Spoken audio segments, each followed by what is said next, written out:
On entend tellement les oiseaux. Là, c'est vraiment la folie en ce moment. Bon, déjà, il y a beaucoup d'oiseaux ici. Tous les soirs, il y a des grands nuages d'oiseaux qui dansent et je passe beaucoup de temps à les regarder.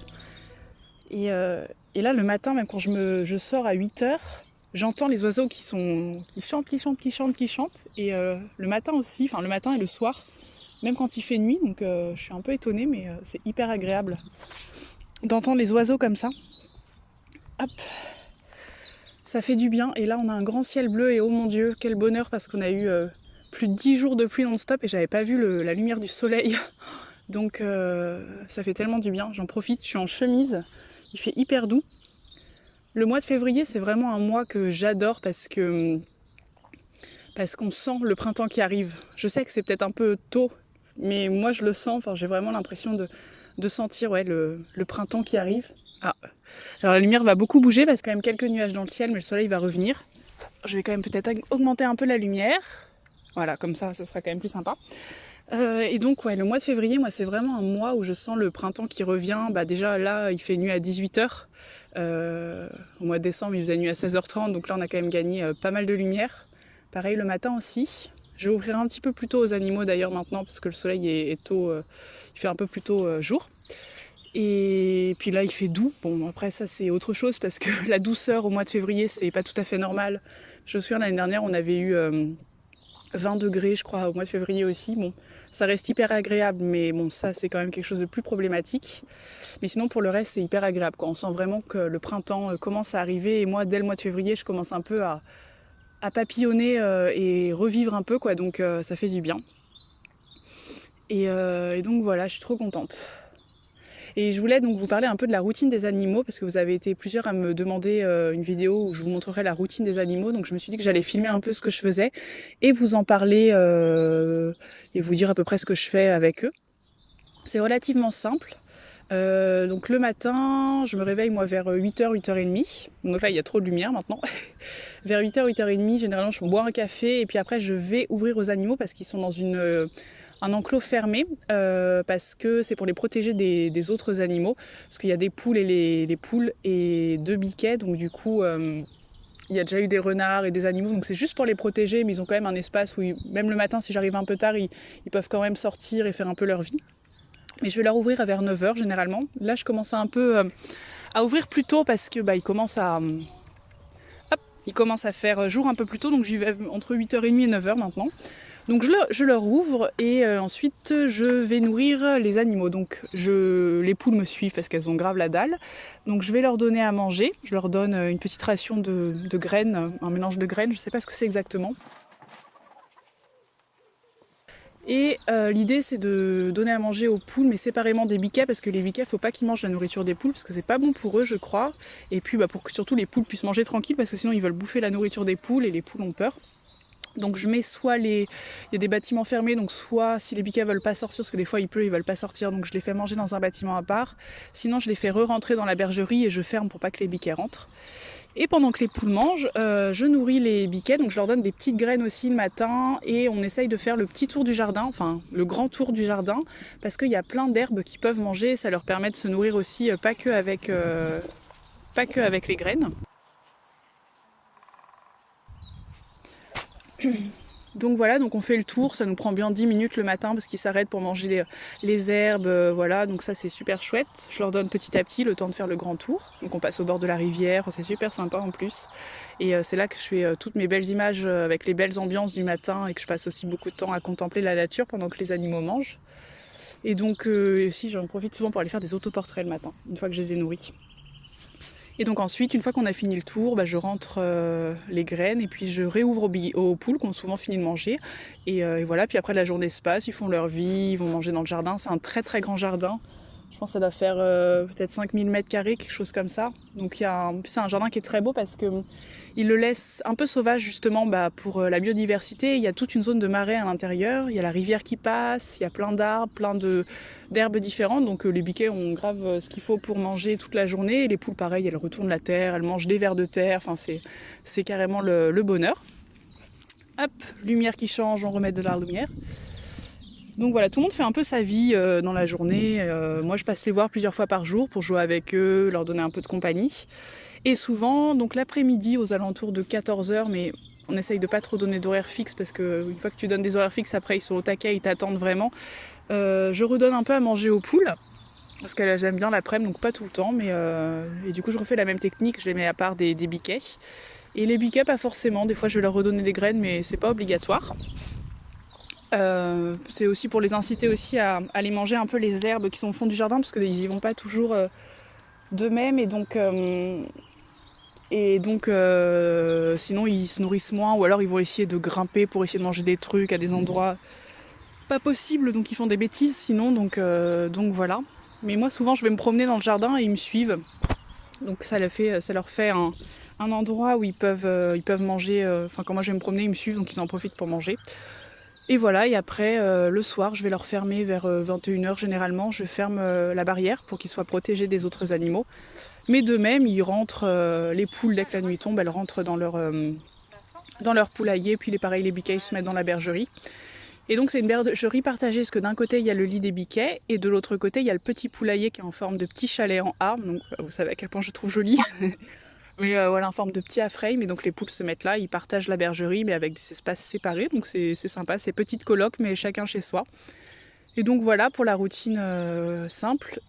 Et ensuite, oui, donc je ramasse aussi les œufs des poules tous les jours, donc j'ai 5 œufs par jour. Et sinon, après pour l'entretien de la bergerie, donc les poules, je nettoie leur poulailler tous les 2 jours, donc j'enlève la paille, je fais sécher un peu la cagette et je remets de la paille neuve, parce que ça fait quand même beaucoup caca les poules. Et pour les biquets, je leur fais leur lit quoi en quelque sorte, donc c'est un lit avec une palette, parce qu'ils aiment bien se mettre dans la palette, ils se mettent entre les bouts de bois, et du coup il y a de la paille et ils dorment là-dedans, donc voilà, ils sont contents. Et ça je le fais une fois par semaine à peu près en termes de nettoyage pour eux, et donc faut enlever la palette, tout nettoyer, tout enlever, donc ça prend un peu plus de temps, et puis voilà, je l'ai fait une fois vraiment à fond, j'ai gratté à fond, enlevé tous les cacas qui étaient là depuis longtemps, enlevé vraiment la couche de caca plutôt sur l'autre parcelle où ils dorment pas. Et ça prend beaucoup de temps, je l'ai fait une fois et c'est vrai que c'est assez conséquent.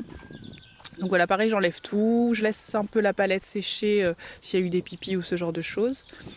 Et puis du coup moi j'utilise la paille sale pour pailler les sentiers dans le jardin, parce qu'en fait c'est très boueux, il a beaucoup plu ces derniers temps, et donc par exemple le petit chemin qu'on fait tous les jours il est vraiment boueux, donc j'utilise cette paille pour pailler, ce qui fait que ça rend le chemin un peu plus praticable, et puis la paille n'est pas jetée, elle est réutilisée.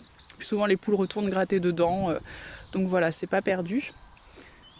Donc voilà à peu près pour la routine des animaux, c'est à peu près tout. Et puis bon, bien évidemment, ils ont toujours de l'eau à disposition. Les poules, pareil, je nettoie leur eau. Là, quand il a gelé, il a fallu tous les matins aller casser la glace pour qu'ils puissent boire, parce que sinon ils n'avaient pas d'eau. Donc voilà, c'est mignon. Voilà, je vous montre de belles images où je joue avec eux et tout, mais il y a aussi toute la vie derrière où il faut se lever de bonne heure, même s'il pleut, le soir, même si t'es en pyjama, que t'es calé, sortir pour fermer.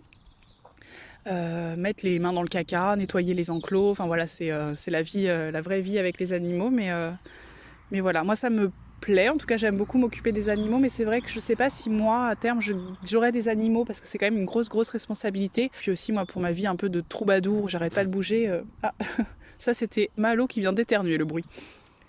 Donc voilà, pour ma vie un peu nomade, c'est vrai que c'est compliqué pour moi parce que j'aurai la responsabilité d'animaux, donc je pense pas pour le moment en tout cas prendre des animaux. Mais par contre pour le futur peut-être un peu plus quand je serai plus calée, enfin voilà, je sais pas trop, mais en tout cas dans un premier temps ça me paraît compliqué pour le moment, et c'est la responsabilité d'être vivant, donc c'est hyper important de bien faire les choses. Donc oui, à méditer, mais en tout cas c'est une belle leçon en tout cas d'être avec ces animaux. Je vois vraiment la responsabilité que c'est. Je vois aussi par exemple quand je suis pas là sur la journée, que je laisse toute la journée toute seule, quand je les laisse toute la journée seule, tu vois, je vois qu'ils ont manqué un peu de compagnie, donc ils sont pas forcément très bien. Donc voilà, je me rends compte un peu de tout l'aspect psychologique aussi, et de l'importance d'être présent. Donc c'est hyper intéressant. J'apprends beaucoup de cette expérience. Et justement, ça me fait me poser des questions et puis à mieux cerner mon projet futur de vie. Donc c'est hyper intéressant et je suis très contente et reconnaissante d'être ici et d'en profiter. Et puis de m'occuper de ces beaux animaux qui sont vraiment très mignons, et en peu de temps on a quand même créé des liens. Enfin moi je me suis hyper attachée à eux, les poules pareil, je commence à pouvoir, j'ai bien sympathisé avec elles, donc c'est une super expérience et je suis vraiment trop contente d'être là, c'est une chance, une belle chance.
Bon, je voulais vous faire plusieurs annonces. Déjà, je voulais vous annoncer que je vais ouvrir ma newsletter. C'est quelque chose qui me tient hyper à cœur et je suis super contente de enfin lancer ce projet. Ça fait un moment que j'y songeais et je vais le faire.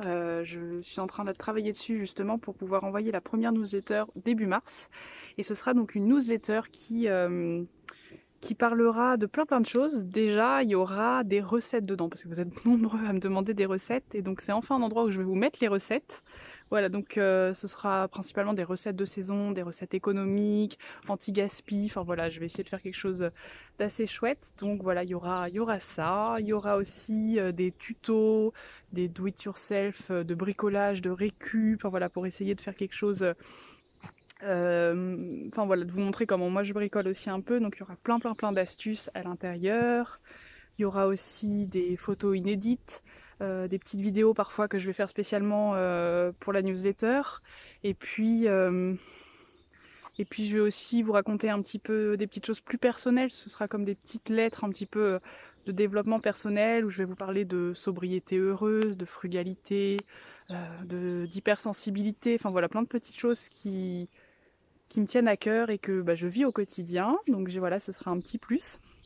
Et puis aussi des petites astuces, des petits tutos, plein de petites choses. Voilà, ce sera une façon de vous partager un petit peu plus de mon quotidien. Et je suis vraiment super contente. Et donc pour avoir accès à cette newsletter, c'est super simple. Ça va être une nouvelle contrepartie Tipeee que je vais mettre en place pour les tipeurs mensuels. Et ce sera à partir de 5 € mensuels. Donc voilà, si ça vous intéresse, n'hésitez pas à aller me suivre sur Tipeee et puis à débloquer cette contrepartie parce que je suis en train de préparer et donc la première newsletter sera envoyée début mars. Donc voilà, je suis super contente. Et ce que je voulais aussi vous annoncer, je vais proposer de faire un... Il y a une toile d'araignée, les aléas de la campagne. Je vais aussi faire un live sur Twitch jeudi, je crois que ça tombe jeudi, enfin en tout cas le 11 février, parce que c'est le jour où je rentre à Paris, où je quitte ce merveilleux endroit. Et comme je vais avoir accès à la fibre, je vais retrouver ma fibre de mon appart, je vais en profiter pour vous faire un live parce que j'ai plein de choses à vous annoncer, plein de choses à vous dire. Et puis Twitch c'est une plateforme que j'aime beaucoup et il y aura notamment une annonce par rapport à ça. Donc voilà, si ça vous intéresse de voir tout ce que j'ai à vous annoncer, je vais aussi vous parler un petit peu plus en détail de la newsletter, de mes projets de vie, de plein de choses. Il y a plein de choses qui sont en train de bouger pour moi en ce moment et du coup je vais vous en parler sur Twitch. Donc ce sera le 11. Pour l'heure, je sais pas trop encore. Je pensais faire ça en fin de journée. Je vais peut-être faire un sondage sur Instagram pour voir l'heure qui vous plaît le plus. Si vous n'avez pas Instagram, n'hésitez pas à me mettre en commentaire l'heure qui vous convient le plus. Comme ça, je ferai en fonction de toutes vos réponses. Et voilà, donc voilà, c'était juste pour vous dire tout ça, mais c'est important. Et il va se passer plein de choses dans ces prochains mois. Ça va beaucoup bouger et je suis hyper impatiente de vous montrer tout ça. Donc voilà, c'était juste pour vous dire tout ça. Je vous embrasse et je vous remercie d'avoir regardé cette vidéo.